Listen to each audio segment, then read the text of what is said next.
Eu quero vir para a Venezuela, que, aproveitando as relações internacionais, especialista em defesa, né? Uh, Trump ganhou ou é só uma narrativa? Porque lá, né, o chavismo está presente, está forte. Cuba fez um desfile maravilhoso, né? Lógico, ninguém pode encarar essa potência nuclear armamentista com 800 bases militares hoje.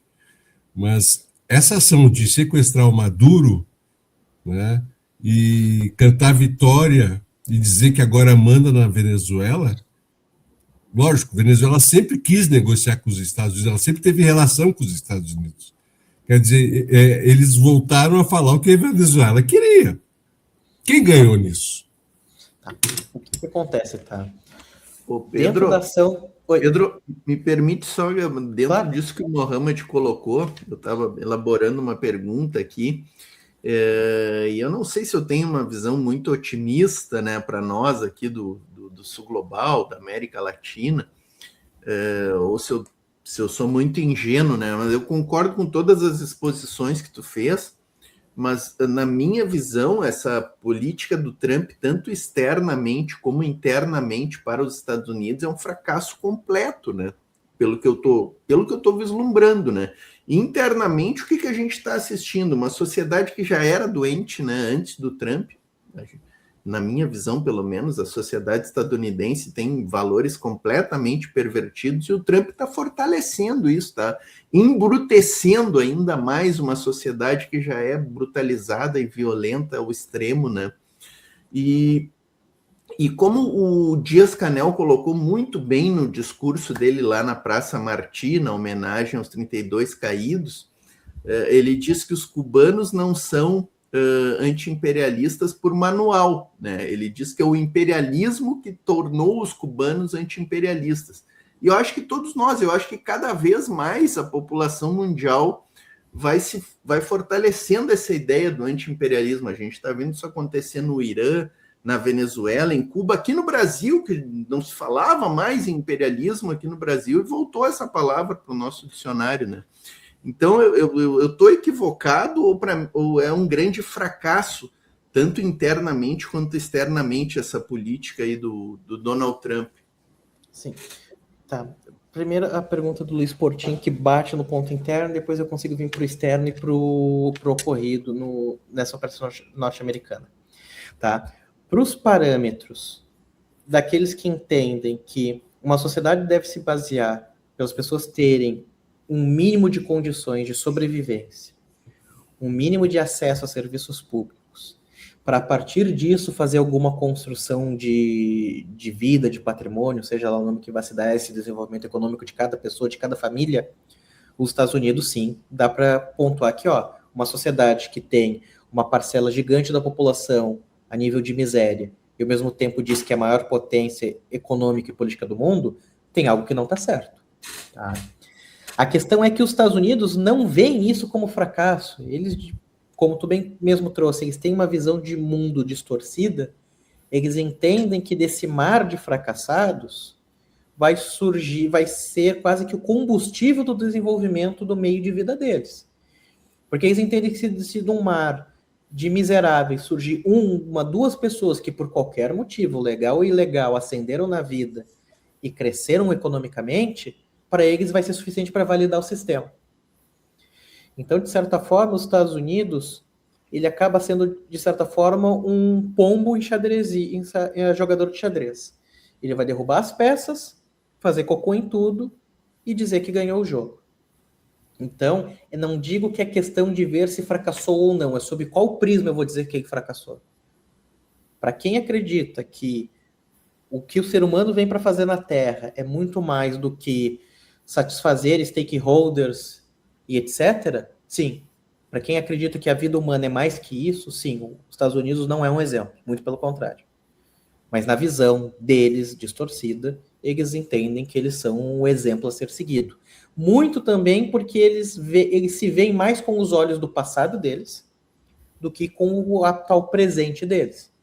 Na cabeça da elite norte-americana, eles ainda estão no pós-independência. Eles ainda entendem que eles são a chama que guia o mundo rumo ao futuro. Ainda que, ao se observar cuidadosamente qualquer cidade média americana, tu vê que os Estados Unidos de hoje faria como eles chamam os pais fundadores, darem 2 duplo twist carpado para trás de desgosto. Ainda que aquela sociedade tenha uma série de questões que hoje a gente entende que não é o ideal para uma sociedade pautar sua vida.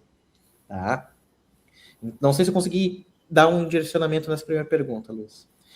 Em relação à segunda pergunta, eu temo que possa até trazer um pouquinho um banho de água fria, porque eu vou cair em questões puramente militares. A ação norte-americana conseguiu penetrar praticamente todo o sistema de defesa aérea integrada venezuelana. Tá? E, para ter uma ideia, a melhor bateria de defesa antiaérea da América do Sul é da Venezuela, sistema S-300. Ainda que a versão... Foi acionado, Pedro? Não foi acionado. Não foi e dava acionado para fazer isso só com inteligência eletrônica? Sem vontade humana? Dava para melar a bateria só sabotando? Daria para fazer também, mas o que acontece? Para fazer a incursão, tu tem que abrir um corredor dentro da defesa aérea integrada. Tu abre um corredor dentro daquele espaço de 3, 4 quilômetros de largura. As aeronaves que passam têm uma chance muito menor de serem alvejadas pelos sistemas de defesa aérea. Isso tu faz com guerra eletrônica. E esse é um campo onde a Força Aérea e a Marinha Norte-Americana são bem desenvolvidos para fazer esse tipo de coisa de curto prazo. Guerra eletrônica no chão, os Estados Unidos ainda estão alguns degraus atrás de Rússia e China. Mas a integração de elementos de guerra eletrônica para a Força Aérea, os Estados Unidos sabem fazer isso muito bem desde os anos 80. Principalmente contra um país que, por mais que tenha defesa aéreas de boa qualidade no papel, passaram por mais de 10 anos de problemas econômicos, e esses problemas econômicos afetam a capacidade de prontidão dessas defesas aéreas. Muita gente diz que ter uma força aérea de primeiro mundo é algo extremamente caro, mas ter uma defesa aérea de primeiro mundo é tão caro quanto. Porque avião, mal ou bem, se tu cair, normalmente tu já tem ordem de compra pronta para tu enviar para o cara, e se ele tiver uma linha de construção bem organizada, ou alguns em prateleira, tu consegue repor essas perdas. Já a construção de um sistema de defesa aérea integrado com defesas de curto, médio e longo alcance leva muito mais tempo para tu construir, seja porque o equipamento demora, seja porque tu tem que treinar mais gente.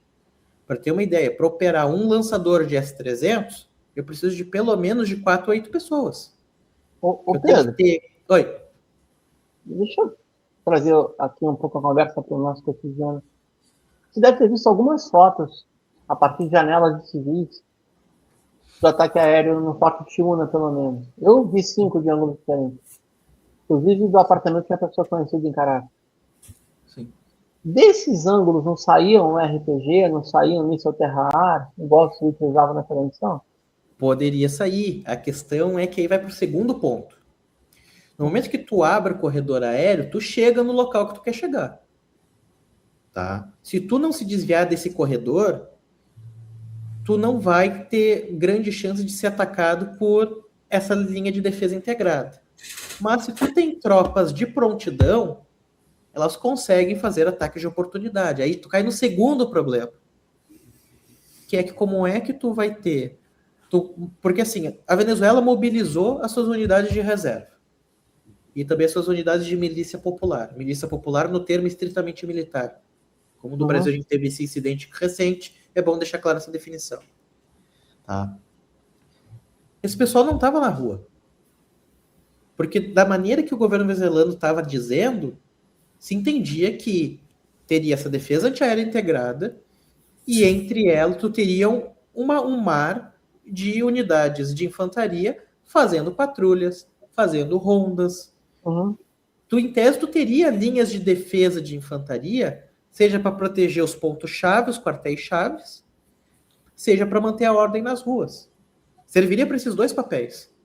E o que se viu principalmente nos vídeos, que tu bem mesmo trouxe, Bruno, não tinha, pelo menos nos vídeos, não tinha uma alma das forças de segurança ao redor dos locais. Por que esse pessoal não estava na rua? E aí, quando se entra nos, inicialmente, boatos e rumores de que alguns membros do alto comando teriam ou cruzado os braços porque queria ver o que ia acontecer, ou realmente teriam trocado de lado, seja por dinheiro, seja por promessa, seja o motivo que for. Então, daí a gente tem essas duas grandes vulnerabilidades. Um sistema de defesa antiaéreo que sofreu com desgaste por falta de dinheiro para manter num bom estado de conservação esses equipamentos. Porque radar é uma coisa que tu tem que ter cuidado para lidar. Não pode ficar deixando pegar barro, tem que fazer manutenção, tem que trocar peça. O pós-venda de equipamento militar russo é um problema, por mais que tenha melhorado, ele é um problema. Então, então, só do ponto de vista técnico, tem esses problemas que eles tinham de alguma forma mitigar. Duas perguntas rapidinho. Claro. Eu encerro com isso aqui, tá, Luiz? Tá, porque tá meio, daqui a pouco vai disparar, tá? Todos os relatos de cubanos, 32 que caíram combatendo, é que eles estavam com armamento leve. Estavam no máximo, não sei nem se tinha ninho de .50 para lutar contra o helicóptero. Eles sustentaram mais de 4 horas de combate. A primeira pergunta é: se aqueles que deram a pronta resposta tivessem com mísseis terra portátil, não seria, deixa eu acabar a pergunta, tá? Não seria muito mais difícil do sequestro do presidente? Sim. A outra pergunta é, aí eu não sei se é boato, se a informação é verdadeira, os sistemas antiaéreos de padrão russo não estavam em dia, conforme foi dito em propaganda, ou realmente não estavam em dia mesmo, e aí foram anulados por guerra eletrônica? São essas minhas duas. Tá. Assim, ó, o melhor exemplo da tua primeira pergunta, o incidente dos americanos na Somália em 94. Foi algo muito parecido. Helicóptero, né? Derrubou um monte de helicóptero. Derrubou um monte de helicóptero. Ou seja, se tu tivesse pelo menos um regimento de infantaria, seja regular, seja de milícia popular, de prontidão, teria causado problemas. Pelo menos alguma aeronave pesadamente, no melhor cenário, alguma aeronave com algum dano. Semelhante à morte do Bin Laden, que eles tiveram que no meio do caminho parar um helicóptero, destruir o helicóptero e todo mundo embarcar num helicóptero superlotado. Perdão, você me desculpa. Mogadishu era plano e sem edifício alto. E sem edifício alto. Ou seja, seria muito... Caracas é um vale entre montanhas que vão a 2.000 de altura de cada lado. Ou seja, seria muito mais fácil de tu conseguir fazer alguma medida de curto alcance para tentar causar danos a esse ataque. Segundo ponto, com base do que aconteceu com a Força Aérea Venezuelana. A Força Aérea Venezuelana tem o Su-30, que talvez é o melhor caça multifunção que tem no mercado. 4.5 geração 4,5. É um passo abaixo dos stealths, dos caças invisíveis. Isso o próprio governo venezuelano admitiu anos atrás. Eles compraram em 2010. Quando eles fizeram 10 anos de uso dessa aeronave, eles fizeram um post, um banner para comemorar 120 horas de voo. Ou seja, tu tem o caça de combate, multifunção, mais poderoso depois dos caças norte-americanos F-15, porque o Su-30 da família Su-27 compete com o F-15, que é o caça pesado norte-americano. Tu tem 20, tu ordenou 36 unidades, comprou 24. E em 10 anos tu só fez 120 horas de voo, é porque a tua manutenção é péssima. É péssima. Então eu acredito com bom grau de certeza que o mesmo problema afetou as unidades de defesa aérea. Uma má manutenção por falta de fundos, e falta de fundos pode considerar o orçamento apertado pela crise econômica, a corrupção de algum oficial, porque por mais que não seja um general fazendo algum tipo de falcatrua, tu tem um sargento que cuida de logística, tu tem um major, tu tem um capitão que tem acesso à peça, e outra, normalmente esse equipamento militar, ele lida com equipamentos de tecnologia que pode ter uso civil e militar. Então, não me admira se algum chip, algum componente com interesse industrial, alguma empresa importante da região precisasse comprar de algum lugar e conhecer alguém, conheço um cara que trabalha lá num lugar que pode arrumar. Ele te arruma, mas de onde é que ele tirou? Provavelmente de um radar de uma S-300, de um sistema de guiagem de um míssil, de um sistema de reconhecimento amigo e inimigo. E aí, na hora em que realmente é necessário colocar esse equipamento para funcionar, vai ter pane, vai demorar para ligar, não vai reconhecer certas frequências. Ou seja, o trabalho norte-americano foi facilitado por esse conjunto de falhas. E aí, novamente, teve que as forças cubanas, servindo de forma solidária ao governo venezuelano, ter que segurar o grosso do combate e ter maiores baixas.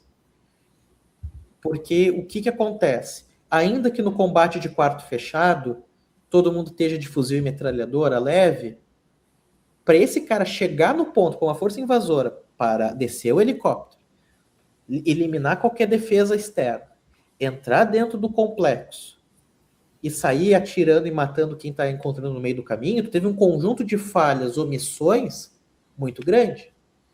E mal ou bem, esse acaba sendo um conjunto de falhas capitais, onde não adianta o governo politicamente ele se colocar como anti-imperialista, se na hora que o pau quebra, tu depende de um país amigo, porque se não tivesse os Vespas Negras de Cuba servindo como última linha de defesa, olha, provavelmente teriam pego o Maduro muito mais rápido. Então, ou seja, tu sempre tem que ficar dependendo com a sorte e com o acaso. E nas relações internacionais, pior que perder é depender da sorte e do acaso, porque aí tu vai perder e vai sofrer durante todo o trajeto até perder. Porque, novamente, o problema não é tu trazer oposição a uma superpotência, ir pro pau e perder. Tu fez tua parte, com os teus recursos, por mais poucos que sejam. Mas tu querer vender que tu tem condições e chegar na hora tu não ter condições, por mais bonito que seja o discurso do presidente cubano, por mais coeso que fique o continente após, não dá para negar. Naquele momento foi uma derrota, e foi uma derrota pesada. Onde 32 Vespas Negras perderam a vida em condições muito mais difíceis do que eles teriam se as próprias forças venezuelanas fizessem o trabalho delas. Se o próprio governo venezuelano, tudo bem que tem as suas condicionantes negativas de crise econômica e boicote, fizessem o papel deles. E aí a gente pode cair numa outra discussão, onde como eu vou manter a paridade das minhas forças armadas contra uma agressão imperialista e como vou manter o bem-estar da minha população. Esse é um dilema complexo, eu admito. Mas ainda assim, é pensar, poxa, se os meus recursos não são suficientes para uma defesa formal, uma basezinha, com uma basezinha antimísseis na frente, uma outra base no porto na frente, eu tenho que pensar outras formas de me defender. E por que não se pensa nessas outras formas? Porque assim, quando tu luta contra uma grande potência, tu não pode simplesmente fazer uma parede de carne e esperar que essa parede de carne resista. Normalmente esses caras têm mais munição ou mais capacidade de mira. Ou seja, ou vão desgastar tua parede de carne ou vão passar por cima dela. A Venezuela foi o melhor exemplo. Então, é de se pensar que, sim, foi uma derrota. Para as forças foi uma derrota nessa operação, mas o governo se mantém, né? Se mantém. Posso colocar uma pergunta, Pedro? Claro. Sim, eu estou trazendo do ponto de vista militar, né, Mohamed? Ok. Pedro, eu vou lhe fazer uma ponderação, vamos lá. Há de se convir que as forças americanas estavam ao largo da costa da Venezuela pelo menos desde novembro a outubro, correto? Correto. Outro ponto que me chamou a atenção, foram as imagens dos 32 cubanos que retornaram em urnas. Até o momento, não foi declarada qualquer tipo de informação sobre as investigações e quais foram as circunstâncias que esses 32 heróis foram eliminados na Venezuela durante essa operação de sequestro do Maduro. Outro ponto que está me chamando a atenção, com todo esse noticiário sobre o Irã, a questão é uma questão da comunicação, do jornalismo, esse sequestro do Maduro ficou em terceiro plano, ninguém fala mais disso, não está mais na agenda, na pauta da mídia. E o que me chama a atenção, não sei, mas até o momento eu não vi nenhuma representação junto ao Tribunal Penal Internacional da Venezuela denunciando o sequestro do Maduro. Isso está me chamando muita atenção e me deixa muito preocupado. É Sim. isso. Você poderia comentar, por favor? Sabe, o que acontece, tá? Logo após o sequestro do presidente Maduro, se debateu, tá, como é que os americanos chegaram tão rápido e pegaram ele? Aí se tinha boato, desde que a guarda dele tinha mudado de lado e coube às tropas cubanas a fazerem a resistência, até um outro conjunto de boatos em que eles teriam sido inicialmente neutralizados e a guarda também teria mudado de lado para daí tornar fácil. Mas, a princípio, o que se parece é que eles morreram na linha de frente lutando. Tá? O que chama a atenção é que um boato que ganhou bastante força é o fato de que o próprio governo venezuelano, isso na figura da vice-presidente e outras figuras chaves, já tinham indicado para o governo norte-americano que, se ocorresse alguma coisa com Maduro, eles não iriam levar à frente grandes protestos, até aqueles que têm uma visão mais pessimista de que realmente uma parte do governo venezuelano realmente trocou o Maduro por algum tipo de aproximação econômica. Eu não tenho informações para substanciar nenhuma das duas principais teses, além do fato de que as tropas cubanas ofereceram resistência. Mas o que se parece? Que o governo venezuelano está jogando com o fato de que o Trump, ele, por precisar constantemente de troféus e evitar se engajar em atividades que vão demandar muito esforço, porque ele normalmente inicia uma confusão internacional, mas ele, na primeira oportunidade, ele recua. Tanto que no mercado norte-americano se tem o termo que o Trump sempre amarelo, que é Trump always chicken out, que é o taco, o termo taco. Então o governo venezuelano, acredito eu, que ele tem a partir do princípio. Ele só pegou o Maduro, não apoiou a oposição venezuelana. Veio com uma lista de concessões. O que a gente consegue atender para esfriar a relação do jeito que está e manter o governo, manter as ideias do bolivarianismo na liderança do país. Acredito que, no mínimo, um cálculo pragmático. Eu vou por essa tese. De que as lideranças sêniores do governo venezuelano pararam a observar. Tá, o que dá para fazer hoje? Dá para resistir militarmente? Já se mostrou que não. Dá para fazer algum processo internacional? Os Estados Unidos não reconhecem os principais tribunais. Logo, só tem um valor simbólico, mas não tem um valor prático. Uhum. Terceiro, a gente, sem hostilizar o governo norte-americano de forma direta, perdemos nossa principal figura política. Se a gente continuar resistindo politicamente, o que pode acontecer? Então, eles foram pelo caminho de contenção de danos. Onde foi-se o Maduro, a estrutura política do governo se manteve em pé, tá, coloca o vice formalmente no cargo e vamos tentar seguir a vida do jeito que dá. Até porque o Trump, por mais que ele tenha falado, porque agora eu sou interino da Venezuela, eu que vou coordenar as coisas, não teve nenhuma tentativa prática do governo norte-americano de remover as figuras-chave do governo venezuelano. Pelo contrário, houve tentativa de, vamos colocar as petrolíferas de volta na Venezuela e vocês tratem bem deles que eu não vou bater em vocês de novo. Basicamente, essa é a sinalização do governo norte-americano.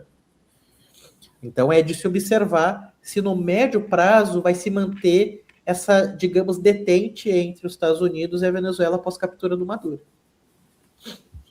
Os navios, eles ainda estão lá, né? Os porta-aviões. Né? Sim, até porque agora a Colômbia é o alvo das ameaças, né? Que a armada continua toda ali, né, Mohamed, na costa da Venezuela de prontidão, né? Só para fechar esse tema aí da Venezuela, queria perguntar para o Pedro, até para o Bruno, se ele viu alguma coisa sobre isso.